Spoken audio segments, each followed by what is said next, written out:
Hello and welcome to Byju's IAS. Let's take up the analysis of today's The Hindu newspaper by looking at a couple of important articles from page number 1 and as well as from page number 6. These articles are related to a case of GM contamination that has been detected in Europe, and the source for this GM contamination has been identified as India. See, this issue emerged in the month of June in France when conducting a routine safety check of food products. Unauthorized GM rice flour was detected in several food products, and based on further investigation, France concluded that India could be the source of this contamination and issued an alert to several countries which might have also been exposed to this GM contamination. Countries across Europe and around the world were alerted by France, including Austria, Belgium, Czech Republic, Germany, Italy, Netherlands, Poland, Spain, UK, and the United States. The agricultural product in question over here is rice grown in India and exported to the Europe region. Based on this alert raised by France, the European Commission, which is the executive organ of the European Union, has also raised a Europe wide alert through its rapid alert system for food and feed. See, it all began with a major chocolate manufacturer known as Mars Wrigley. This US based MNC is a globally renowned producer of variety of chocolates and confectionery items, and it produces a product known as M&Ms, which are globally popular.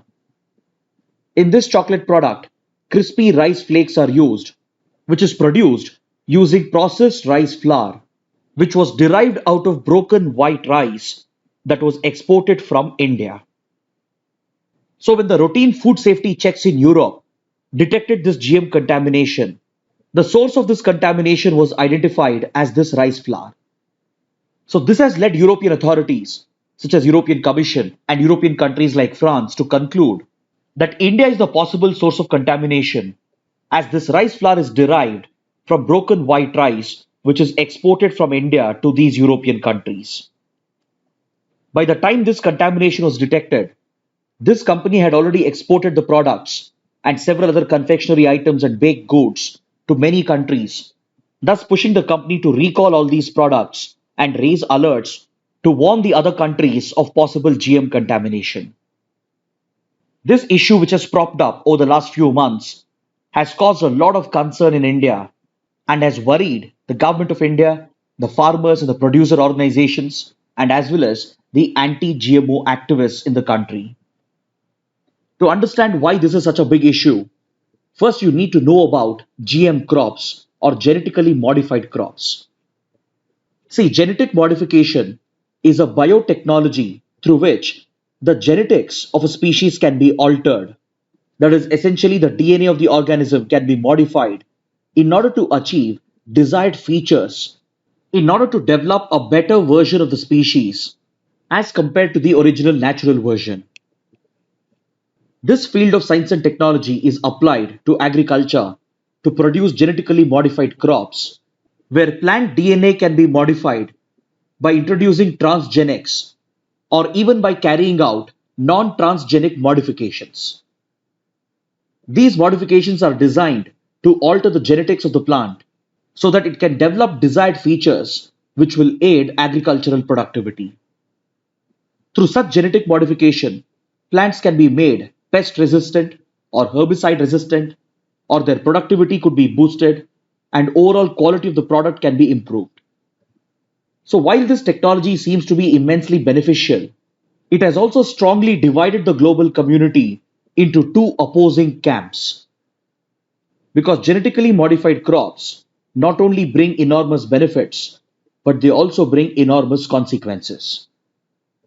The proponents of genetic modification have always argued that by promoting genetic modification, we can increase agricultural productivity and thereby address the problems of food security, hunger, and malnutrition. So, several governments and private firms have backed genetic modification, and especially the private research companies are aggressively pushing for the adoption of GM crops. Because if GM crops are adopted on a global scale, it will clearly become a $1 trillion industry and hence the financial stakes in this technology is massive. But on the other hand, the adoption of GM technology and GM crops has also raised a lot of concerns, and there are several opponents to this technology. These opponents are mainly concerned about the health and ethical consequences that arise out of the adoption of GM crops. The opponents argue that by playing with genetics, man is essentially trying to play God, which could end up upsetting the delicate balance of nature. Also, the health impact of consuming GM food items is not conclusively established, and hence there are serious health concerns related to the adoption and consumption of GM food items. The opponents firmly believe that every individual should be given the choice to know whether the food that they are consuming is GMO food or non-GMO. This is where the ethical issue arises. The opponents believe that individuals should be informed about the presence of genetically modified organisms in their food items so that they can make the right choice based on their preferences. There is also concern with regard to GM crops that the widespread introduction of these variety of crops could wipe out the native varieties, thus threatening agriculture and the delicate interspecies balance that exists in the ecosystem. So, on all these grounds, there is strong opposition to the introduction of GM crops, and hence, GM safety is a crucial issue in exports and imports. Most countries, including India, have made it mandatory to list the presence of GMO modification in food items through their respective food safety standards. So, countries are very cautious while exporting and importing food items and agricultural products. And under their safety and hygiene standards, they carry out thorough inspections to ensure that their territorial jurisdiction is not contaminated with unauthorized GM crops and to ensure that the food items that they are importing doesn't have any unauthorized genetic modification. In the case of India, the field of genetic modification is very tightly regulated, and the Genetic Engineering Appraisal Committee that has been established under the Ministry of Environment, Forest and Climate Change functions as the apex regulator. So, as the apex regulator, the Genetic Engineering Appraisal Committee is responsible for monitoring and for regulating the introduction of GM crops in India. It takes a decision on the approval given to GM crops, including the field trials that are carried out in the country. As of now, the only GM crop which has been approved by the Genetic Engineering Appraisal Committee for commercial farming is BT cotton. But however, BT cotton is a non-food crop, and the Genetic Engineering Appraisal Committee has not approved any food crop for commercial cultivation in the country. This decision has been taken based on the strong protests raised by farmers, environmental activists, and anti GMO activists. But however, the Genetic Engineering Appraisal Committee has approved the field trials of few food crops such as BT brinjal and different varieties of rice. So in India, GM food crops can be found, but they are only in trial fields which are tightly regulated by the government. It is only BT cotton which has been approved for commercial cultivation. So the question is, how come India's rice exports were contaminated with genetic modification? See, the Commerce Ministry, which is the nodal ministry for trade, has initially denied these allegations since India has not approved the cultivation of GM rice on a commercial scale. The Commerce Ministry even went to the extent of stating that this is a global conspiracy designed to target Indian exports and has pointed out that no GM rice crops are grown in India. But however, as I mentioned, in India, field trials of GM rice has been approved and different varieties of rice are being tried out by various research institutions and private companies in the country. There is a possibility that this case of GM contamination could be a case of leakage, where the GM variety has leaked out of the trial field, and this could have resulted in the possible contamination. In fact, studies have shown that the same had happened in the case of BT cotton and even with regard to BT brinjal. See, even before BT cotton was approved for commercial cultivation, by the regulator, BT cotton had become widely prevalent amongst farmers because it has been alleged that the private firms tend to leak GM crops in order to make them widely prevalent so that the governments are forced to grant them approval. Similarly, leakage of BT brinjal has also been noted in India, and this could occur either as an accidental leakage, where the GM variety leaks out of the test field and contaminates the nearby agricultural fields, or it could also be a case of deliberate leakage. But either ways, any such GM contamination is going to have a huge impact on Indian exports. And in this case, Indian rice exports are under threat due to the alert that has been raised in Europe. Since the European Commission and several European countries are holding India responsible for this contamination, they might start branding India as an unsafe country and they might put on hold the import orders that they have placed with India on the grounds of GM safety. In fact, such incidents have taken place in the past. In 2006, a case of GM contamination was traced to the United States. Following this incident, the rice and seed exports of US plunged, thereby having a huge impact on its economy and on its farmers. In India, back in 2007, when there was widespread concern about GM rice trials, and since there was the fear of cross contamination, the Rice Exporters Association took up the issue with the Department of Biotechnology and with the Genetic Engineering Appraisal Committee, and a policy decision was taken by the Government of India that field trials for GM rice will not be allowed in the Basmati belt because there were fears that this could hit Indian exports of rice, which is a crucial source of income for the agriculture sector. Back then, India's rice trade amounted to just around 7,000 crore rupees per year. But this time, the consequences could be severe for the economy and for agriculture if Indian rice exports take a hit because of this case of contamination in Europe. Because as of today, India's rice exports stands at a massive 63,000 crore rupees per year, and there are more than 100 countries around the world which import Indian rice, and especially Europe is one of India's biggest customer. European countries like Netherlands, Italy, Russia, Belgium, Germany and the others are major importers of Indian rice, and if they stop placing the orders with India because of these fears of GM contamination, it will severely hit Indian exports and the Indian farmers. It is based on these fears that the Commerce Ministry has stepped in and has denied these allegations and has even stated that this is a global conspiracy to target Indian exports. But parallelly, it has also ordered an investigation and has called upon agriculture experts and genetic experts, along with the concerned research institutions, to try and find the source of this contamination. According to this article, a preliminary investigation has shown that Maharashtra could be the source of this GM contamination, and the government has reportedly identified a wholesale exporter in Maharashtra.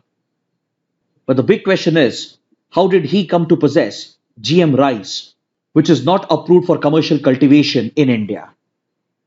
Hence, the Commerce Ministry is creating an investigative team comprising of genetic and agriculture experts, including institutions such as the Indian Agriculture Research Institute, along with experts from the Genetic Engineering Appraisal Committee.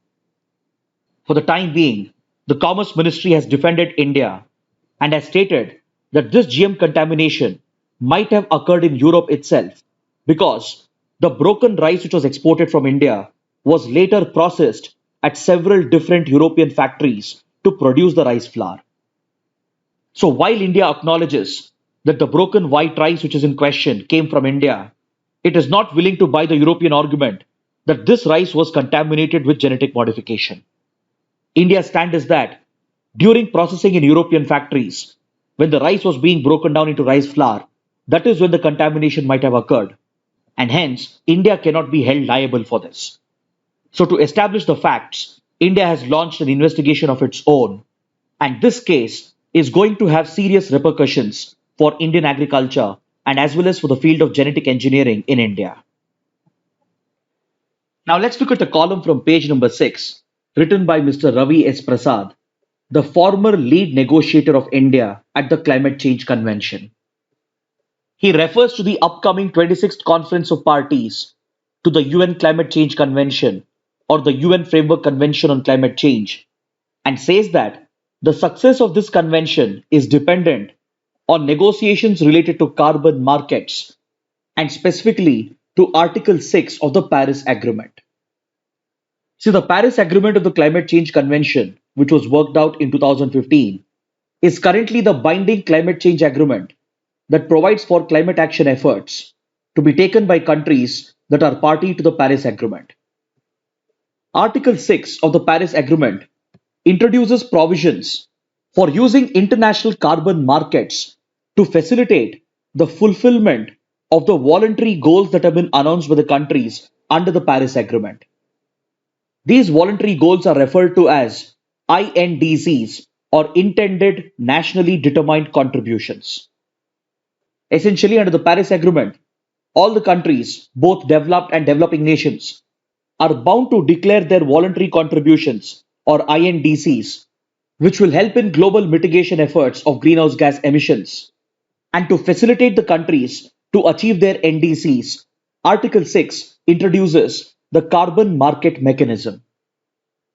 But a final agreement on this has emerged to be highly contentious, and according to the writer, this is the biggest challenge for ensuring success at the upcoming climate change convention. See, to understand more about this, we need to go back to the Kyoto Protocol, which was signed in 1997, which was the first binding climate change agreement under the Climate Change Convention. Later, the Paris Agreement replaced the Kyoto Protocol in 2015. Then you should also understand the divide between the developed countries and the developing nations when it comes to the Climate Change Convention. See, at the Climate Change Convention, developing countries like India have always argued that it is the developed and industrialized nations which should be held responsible for historical emissions. Because it is essentially the developed countries which utilize the carbon budget of the world by burning fossil fuels for nearly 150 years, and they largely contributed to the emission of greenhouse gases, which today is responsible for global warming and climate change. And this was also responsible for ensuring that these countries became developed countries in the first place. By freely burning fossil fuels for decades together, these countries promoted economic growth and development, addressed their socio-economic problems, and hence today they have become developed nations. So essentially, they are supposed to carry the burden of historical responsibilities as they have a greater responsibility to mitigate or reduce greenhouse gas emissions in order to help the world to achieve its climate action targets. So developing countries like India have sought to preserve their carbon space and utilize their share of the carbon budget, because even though we are taking our own mitigation measures and reducing greenhouse gas emissions by switching to cleaner forms of energy, we still need to continue burning fossil fuel so that even we can solve our socio-economic problems by developing our economy without curtailing our development as a result of the climate action targets. So this argument of the developing nations became the core principle of the Kyoto Protocol when the CBDR principle was adopted. CBDR stands for Common but Differentiated Responsibilities. This principle, championed by India and other developing nations, recognized that fighting climate change is a common goal, it's a common objective. But the responsibility need not be same on each country. The responsibility has to be differentiated on the basis of historical emissions. So accordingly, developed nations and industrialized nations, they were asked to take up a higher responsibility under the Kyoto Protocol, and they were given legally binding emission targets. These emission targets that were given to developed nations was based on their respective historical responsibilities. And under the Kyoto Protocol, to help out developing nations implement mitigation measures and to help them adapt to the impact and consequences of climate change, developed nations were mandated to arrange finance and technology for them so that they could also take up mitigation and adaptation measures without compromising their economic development. This gave birth to a market mechanism under Kyoto Protocol known as the CDM, or the Clean Development Mechanism. Under the Clean Development Mechanism, developing nations like India were encouraged to take up mitigation measures to reduce greenhouse gas emissions by incentivizing them through a unique financing mechanism. Under this mechanism, let's say India takes up a project. For example, let's say India built a power plant. And by adopting better technology, if India manages to bring down the emissions of this plant, then this emission reduction of India would be certified under the provisions of the UN Convention, and India would be awarded with carbon credits. These carbon credits would be certified through CER or Certified Emissions Reduction, and this in turn could be traded by the developing nation on the global carbon markets. These certified emission reduction certificates could be in turn bought by the developed nations through the carbon markets so that they could offset their own emissions. So essentially through the CDM mechanism and through carbon markets, developed countries could get to incentivize developing nations by assisting them in finance and technology to invest in cleaner projects. And for the carbon credits that they win, they could trade them with the developed nations and generate precious foreign investment into their countries. In a way, it allowed the developed countries to continue burning fossil fuels.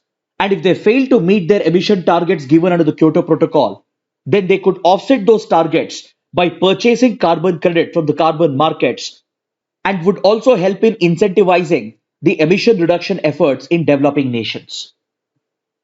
So this essentially became a low cost option for the developed countries because instead of working harder on transforming their own economy into a cleaner economy, they could simply purchase the carbon credits from other countries which were actually reducing emissions in order to offset the emission targets when they were breaching them. So by trading these carbon credits, developing nations were also raising finance and investment which could be used in adaptation efforts to protect their vulnerable communities from the impact of climate change. Under this mechanism, developing nations like India, China, and Brazil, they all benefited immensely, and India alone was the second biggest beneficiary of the Clean Development Mechanism. Under this mechanism of the Kyoto Protocol, India had registered around 1,703 projects where India had achieved certified emissions reduction amounting to nearly 255 million carbon credits, which in turn could be sold by India in the carbon markets to generate a foreign capital inflow of at least 2.5 billion US dollars at a conservative rate of 10 US dollars per certified emission reduction. But when the Paris Agreement replaced Kyoto Protocol, it led to a complete change in the nature of mitigation targets. Because under the Paris Agreement, it's not just the developed countries which are expected to take up mitigation efforts, but even developing nations like India are expected to take up mitigation efforts. In comparison, under Kyoto Protocol, it was only the developed countries which were responsible for mitigation, and developing nations were encouraged through the carbon market mechanism to invest in mitigation efforts. For these investments, they would be rewarded by the developed countries by purchasing their carbon credits. But now under Paris Agreement, the concept of voluntary targets was introduced, known as INDCs, and both developed and developing nations were mandated to announce their voluntary targets. So over here, to decide the future of carbon markets, Article 6 was added to Paris Agreement, which provides provisions for using international carbon markets to facilitate the countries to achieve their voluntary targets. But the exact nature of this carbon market mechanism is yet to be decided and finalized, and this has become the most contentious issue at the upcoming Climate Change Convention. See, now, the dilemma being faced by developing countries is that whether they should sell their carbon credits in the carbon markets in return for lucrative foreign investment, or should they use these carbon credits to achieve their own voluntary mitigation targets which have been announced as a part of their NDCs. That is, let's say, for example, India has developed a thermal power project with mitigation measures to reduce the emissions. But the dilemma for India would be whether to use the carbon credits earned to sell it in the carbon market and generate foreign investment, or just show these reduction in emissions as a part of India's NDC targets. The developed countries, on the other hand, would want to rely on carbon markets as it is a low cost option for them to achieve the NDC targets under Paris Agreement, because then they could continue their emissions by simply paying for cleaner projects in developing nations.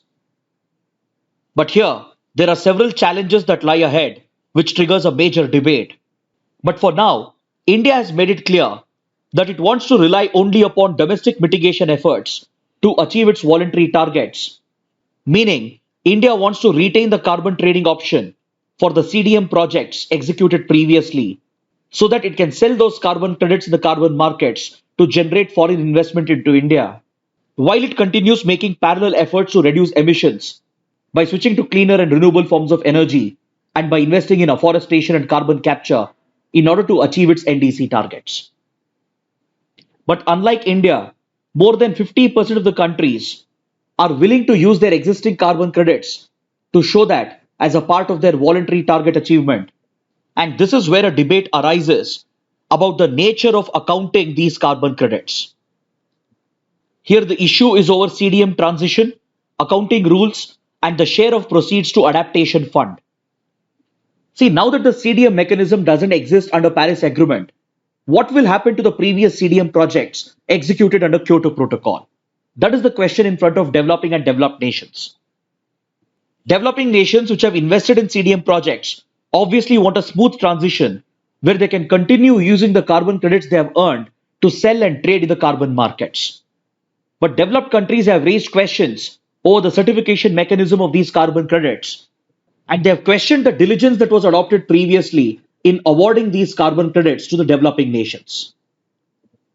So this argument of the developed nations threatens the existing carbon credits held by the developing nations, and hence an ideal solution would be to establish a new supervisory body under the provisions of the Climate Change Convention so that in a transparent manner, a smooth transition could be provided for the CDM mechanism from the Kyoto Protocol to the Paris Agreement. This transition mechanism should allow countries like India, which want to retain carbon credits for carbon trade to generate foreign investment, and it should also allow other countries which are looking to use their carbon credits to achieve their nationally determined contributions. But for facilitating this and for ensuring that the accounting is in place and a smooth transition takes place, there is a need for a new supervisory body under the provisions of the Climate Change Convention. The second challenge is over the accounting rules. Under Article 6.4 of the Paris Agreement, a mechanism has been created to incentivize the private sector and public entities in a country to undertake mitigation activities. The idea behind this incentive is to promote genuine sustainable development on the ground, where private and public companies, apart from their government's efforts, take up their own mitigation efforts in order to reduce emissions. Under this mechanism, a developed nation is allowed to purchase carbon credits from these private and public companies as well. But the question is, can the host developing nation use these carbon credits generated by private and public entities to show that it is meeting its voluntary targets? Or the other question is, can developed nations simply purchase carbon credits from these companies, which was essentially meant for promoting sustainable development, to show that as a part of their climate targets under the voluntary contributions of the Paris Agreement? So the confusion that lies around these accounting standards has to be sorted, and the accounting rules has to be clearly laid down at the upcoming Climate Change Summit. Next is the question of share of proceeds to the Adaptation Fund. For developing nations, adaptation is absolutely necessary in order to protect their vulnerable communities. But however, the global finance for adaptation is very low as compared to finance for mitigation efforts.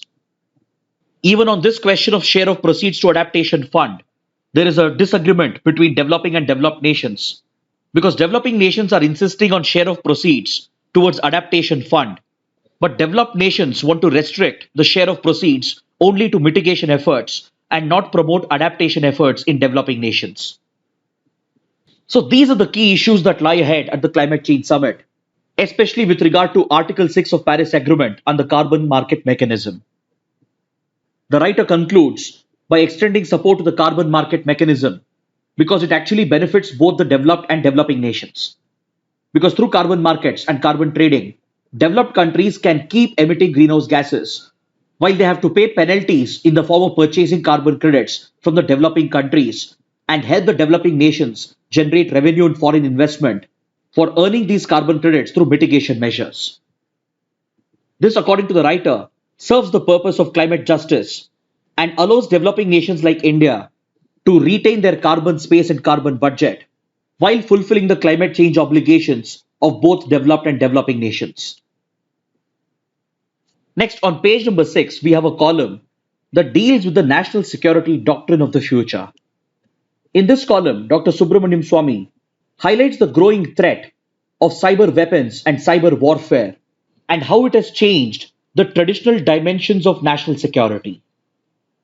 See, in traditional terms, national security of a nation was dependent on its military strength, the kind of physical weapons that a country possessed, its economic strength, and as well as the size and territorial extent of a country. So, factors such as land size, GDP of a nation, and military strength was defining the overall military power of a nation, and hence it was generally large countries such as US or China, Russia or India which were considered as traditional military powers. But in today's cyber world, this is no longer the case. The traditional understanding of national security has been challenged by the emergence of cyber warfare because it renders the traditional parameters of national security irrelevant. In the face of cyber wars and cyber espionage, the military strength of a country becomes irrelevant. The number of fighter jets a country has, the number of submarines a country has, they become irrelevant. Its GDP size, the size of its economy, its territorial extent, they all become irrelevant. Even a small country or a small power like North Korea or Iran or Sri Lanka, any such country with the right kind of cyber capabilities can become a potent force in today's world and even threaten the traditional military dominance of major powers and global powers. So, in this context, the author outlines a new national security policy based on four strategies or four dimensions. And I would suggest you to go through this once because this is just a hypothetical suggestion being offered, which could help in gearing up our national security policy to deal with these emerging threats. Now, let's look at this article from page number 1.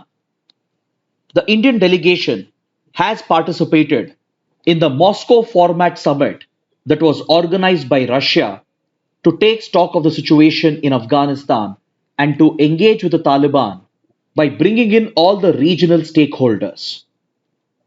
See, since 2017, Russia has been organizing a multilateral format meeting to work out a solution for the Afghan crisis. In the last few years, Russia has officially met with Taliban representatives and it has been working towards a regional solution to stabilize Afghanistan. But after Afghanistan was completely taken over by Taliban and after the Taliban formed an interim government, Russia for the first time convened a new round of the Moscow format meeting and also for the first time invited India to officially participate and hold negotiations and consultations with the Taliban. See, in previous rounds of the Moscow meeting, India had sent a representation, but only to observe, not to participate in the discussions. Then, after Afghanistan was taken over by Taliban, for the first time, India officially engaged with the Taliban at Doha, where Taliban has a political office, and the Indian ambassador to Qatar had met with the delegation of Taliban. Then last year, when US and Afghanistan signed the Doha Agreement, which provided more legitimacy to the Taliban, even then India was invited by the US to witness the signing of the Doha Agreement. But throughout these interactions, India's direct talks with the Taliban was very limited because in previous multilateral meetings organized by US and Russia, India was merely an observer. And only after the Taliban took over Afghanistan, only then India held an official meeting where the Indian ambassador in Qatar had met with the Taliban leaders, making it the first official interaction between India and the Taliban. But in the latest round of the Moscow meeting organized by Russia, Russia had brought in all the regional stakeholders, including India, China, Iran, Pakistan, Kazakhstan, Kyrgyzstan, Turkmenistan, Tajikistan, and Uzbekistan.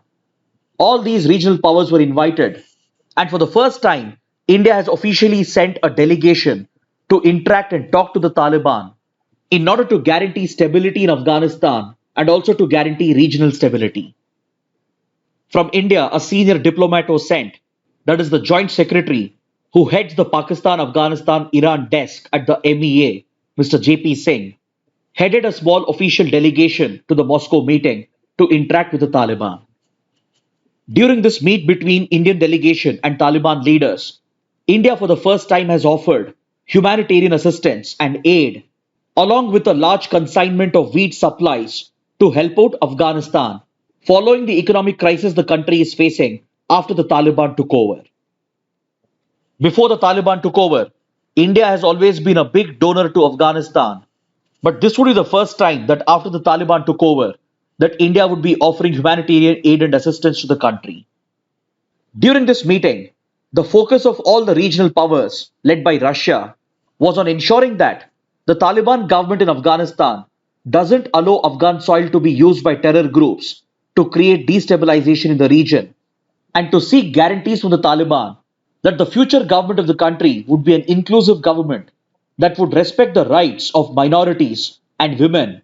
And in return, if Taliban abides by these commitments, the participants at the Moscow meeting have agreed to push for a negotiation under the United Nations so that an international donor conference can be launched to provide an assistance program to Afghanistan. Now let's look at the mains practice questions. The first question. The recent export of about 500 tons of rice from India has triggered an uproar in several European countries on the grounds that it was genetically modified rice.